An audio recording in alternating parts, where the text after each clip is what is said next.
টেলিভিশনে hero heroine এইভাবে আলাদা করে কিন্তু খুব একটা ছিল না। হ্যাঁ, আফজাল হোসেন, সুবর্ণা, মুস্তাফা বা হুমায়ুন ফরিদি ওনারা ছিলেন প্রধান শিল্পী এবং বাকিরা ছিল সাপোর্টিং শিল্পী। এখন হয়ে গেছে হিরো হিরোইন। সো টেলিভিশনটাকে আমরা যখন সিনেমার জায়গায় নিয়ে গেছি তখন কিন্তু একটা দ্বন্দ্ব অলরেডি শুরু হয়ে গেছে। গল্প নির্ভর সিনেমাগুলোকে আমরা নাটক বলা শুরু করেছি, কারণ আমরা সিনেমার প্র্যাকটিসটা টেলিভিশনে করছি।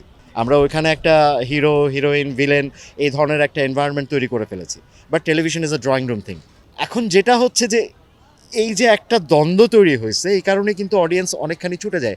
আমরা একটা সিনেমার একটু ট্রেলার দেখে আমরা বলে দিচ্ছি এটা তো নাটক। এটার একটা প্রভাব কিন্তু পড়ে। এখন সাকিব ভাই কতদিন বিকাশ পেমেন্টে 10,000 টাকার বেশি অফার, শপিং চলছে তো।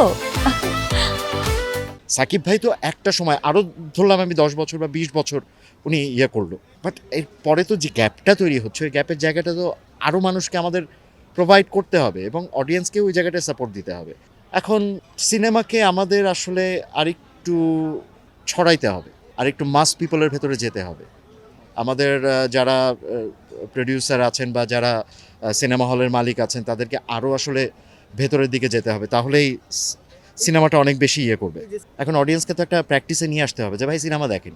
আমি যদি আমাদের পার্শ্ববর্তী দেশগুলোতে যাই, সেটা আপনি ইন্ডিয়া যান, নেপাল যান, আদার্স যে কোনো কান্ট্রিতে যান, তাদের কিন্তু একটা ট্র্যাডিশন আছে যে মাসে অন্তত একটা সিনেমা দেখে, তারা পরিবার সহ দেখে। আমি আমার ছোটোবেলায় আমার পরিবার সহই সিনেমা দেখেছি। সেই জায়গাটাতে তো আমরা নাই। আমরা তো দর্শককে র্যান্ডম গল্প দিতে পারছি না, সিজনালি দিয়ে লাভ নাই তো। সিজনালি আমি মানে কতটুকু দেবো?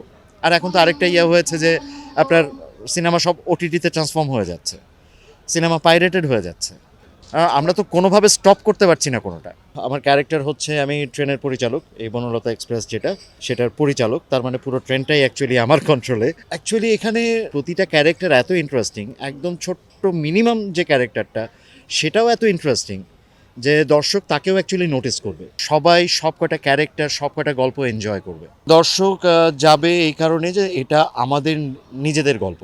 মিডল ক্লাসের যে প্রতিদিনের স্ট্রাগল বা প্রতিদিনের নানান ধরনের ঘটনাগুলো, এই জিনিসগুলো এখানে খুব ভালোভাবে আছে। খুব মানে বলা যায় যে একদম মানে নিজের মতো করে আছে। এখানে যারা অভিনয় করেছে বা ডিরেক্টর তার যে ভিশনটা রেখেছে পুরো জায়গায়, তার ভিজুয়ালাইজেশন বলি বা তার ক্যারেক্টারাইজেশন বলি, সব কিছুই আসলে মানুষকে ছুঁয়ে যাবে, খুব নিজের মনে হবে। টেকনোলজিক্যালি আমরা অনেকটা এগিয়েছি।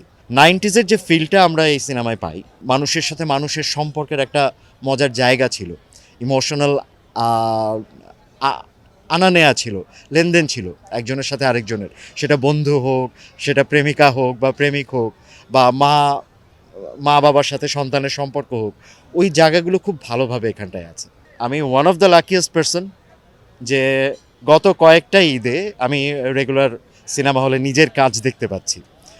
ডেফিনেটলি দর্শকের রেসপন্সও খুব ভালো পাচ্ছি এবং ডিরেক্টররা আমার উপর ভরসা করছেন। এটা অনেক বড় পাওয়া।